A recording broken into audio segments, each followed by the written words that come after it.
Are you? Hello, how are you? Good. I just want to drill in a bit about Doge and some of the what? Quick, we've done it like 5 or 6 Yes. times. And about some of these like hirings and some of the unconstitutional moves they've been making. I don't like to be more useful here. When your claim is that you're trying to like make the government more efficient, and then you arbitrarily fire a bunch of people. Like for example, for the nuclear people, they were a bunch of them were fired, and then they had to get them back. You're wasting time and effort by randomly just and arbitrarily picking how to handle these cases. If your claim is that you want to be efficient, you should just government immediately start firing people. You have to like go over this with a lot more methodical effort, and that's not what's happening. And on top of that, the Doge administration will not save enough money. Even if you were to fire every single government employee, they would not even be able to get to a fraction of how much revenue we need to get for taxes. That's not enough, and it's not helpful. No, I mean I have and when these you go, placards. Sorry, and when you go over those placards, you can flash them and say that like. I mean, it's $115 million Yes. for equity assessment programs. That's a lot of money. No, it does not. And with regards compared This to is how not a much, lot of money? compared to how much we need for So to no- run the country. Hold on. This is a very important We point need you're to making. use we're talking about scale here. About $2.6 trillion of revenue comes from our income taxes. If you're going to make these cuts, you need to meaningfully Hold on. account for them. This is a false argument. I'm glad you're making it, which is that so then we shouldn't cut it because it's not that big of a deal. No, that's not what I mean. So should we cut this? $115 million for equity assessment of existing program policies. The point one is day, that, one the cut. point is that if we're I'm going going to make the point, but Okay. do you think this should be cut? it depends. You need to On- make the argument that it's actually good. You can't just flash the No, dollar I'm sign going to flash and it. then say Equity that it's bad. assessments of existing program policies, $115 million. Yes, you have to justify that this program is helpful No, or see, not.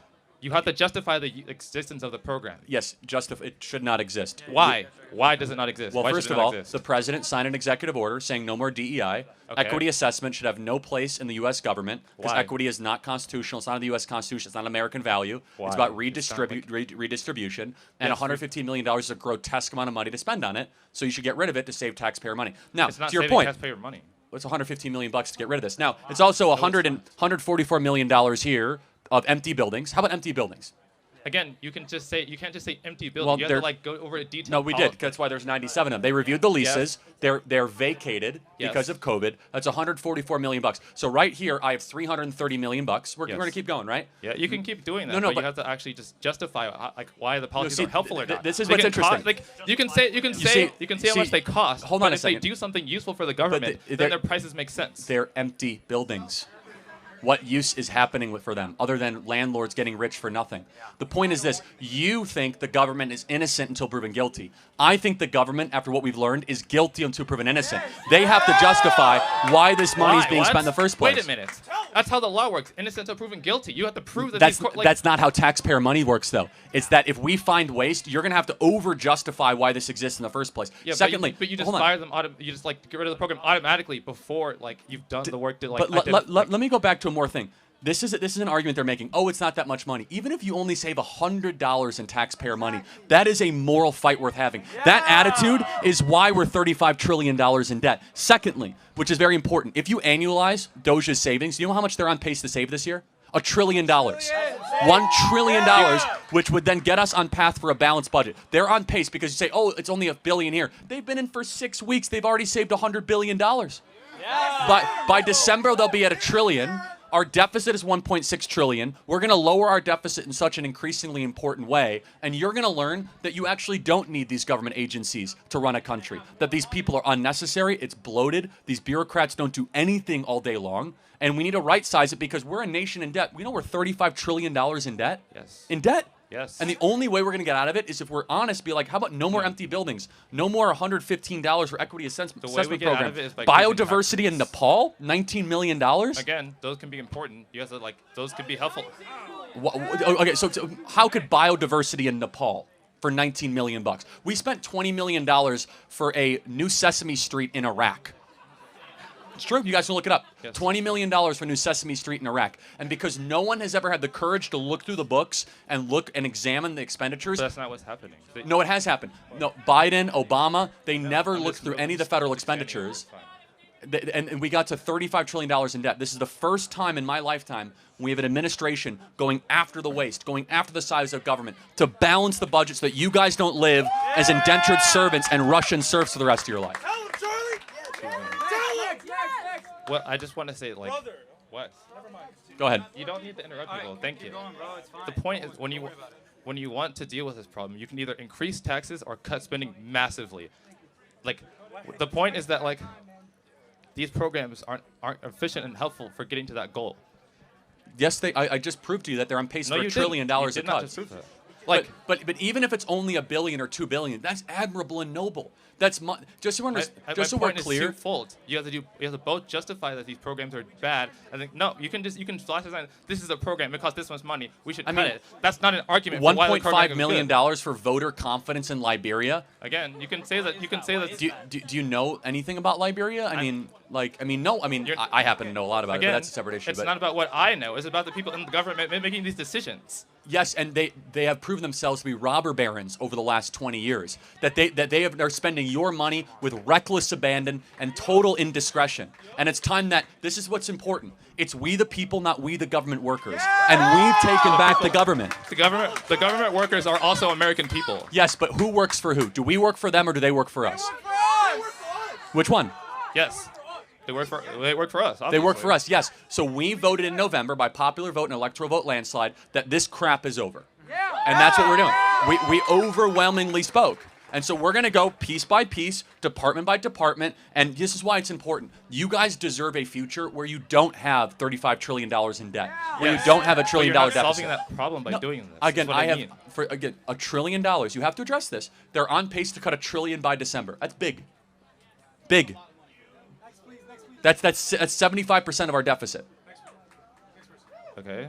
But my point is that, like, you have to meaningfully increase taxes or cut something don't. like cuts. Yes, you do. Well, I know that's what he's doing. They are meaningfully cutting spending. You have to cut tax. You have to either raise taxes. No, you don't. Or massively cut spending.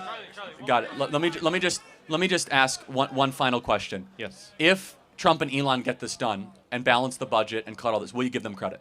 It depends on how successful and wait, I am not finished speaking. Oh my God! It depends on how successful the country is afterwards. It depends. If you make a lot of cuts and the country becomes worse, then you didn't do your job. Okay, we'll see what happens. Thank you. I think I really enjoyed this. Honestly, this is by far one of the most educative debates Charlie has had with students. You know, I just love it because I wish this policy, I don't know how effective this policy is going to be, but like I wish they actually implement it, and I wish they actually implement it in Africa. I wish the African leaders even think of such policies, because I don't know, but like I feel like it's a good idea. I mean, what my deal is, they should stop, because Africa, if they feel like the administration or the country is in debt, or is losing money, what they do is they increase taxes, which makes we the citizen keep on suffering, because everything is taxable. Everything we are working, and we feel like we're not earning much money. I feel like what they need to be doing is they should cut the federal spending. Because MPs, the Senate, they are using big cars. They are spending. I mean, sometimes if you really see how the people in administration are spending, be like, wow. And they cannot even account for anything. If you go into the Department of Housing and you see the amount of investment they're making, and they cannot even account for it. Building things like building roads, and sometimes the amount of money they bring as budget, and yet they cannot still account for it. Like, it's just crazy. So I feel like this policy should much be implemented in Africa, because this federal spending, it's much. What Charlie is saying, if you look at housing that people are actually not staying, the government will just wake up in the morning and say, we are building cathedral, and the kind of budget they will bring out to the public, and the kind of project that they will bring out, you see there is a vast difference. So what are they using our money for? You know, so I feel like they should cut federal spending. How they spend in the government, they should just cut it.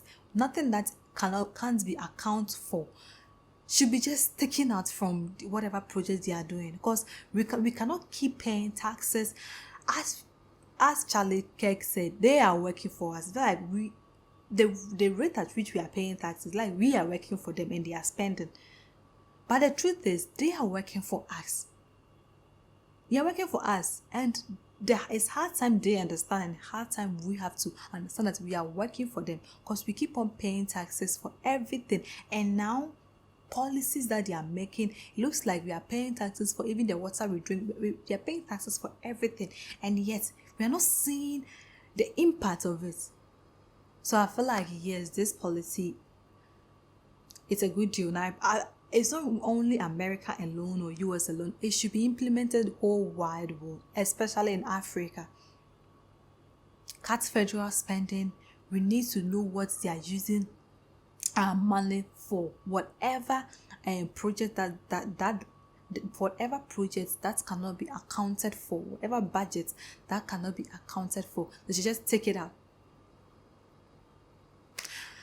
Anyway, let me know what you think about this video. For me, I think this was one of the most educative video Charlie Kirk has ever done, and relatable too. So let me know what you think about this, and do you think this dodge will help the American administration? Because I feel like this is Trump's second term policy that he's trying to do with Elon Musk. So let's see how it goes. And do you really agree with this policy? Because for me, I don't know. I think it's kind of a good deal, which will help the administration. What do you think about this video? Let me know what you think in the comment section. And if you are new to my channel too, welcome. Don't forget to click on the subscription button for more notifications. Thanks for watching. Bye.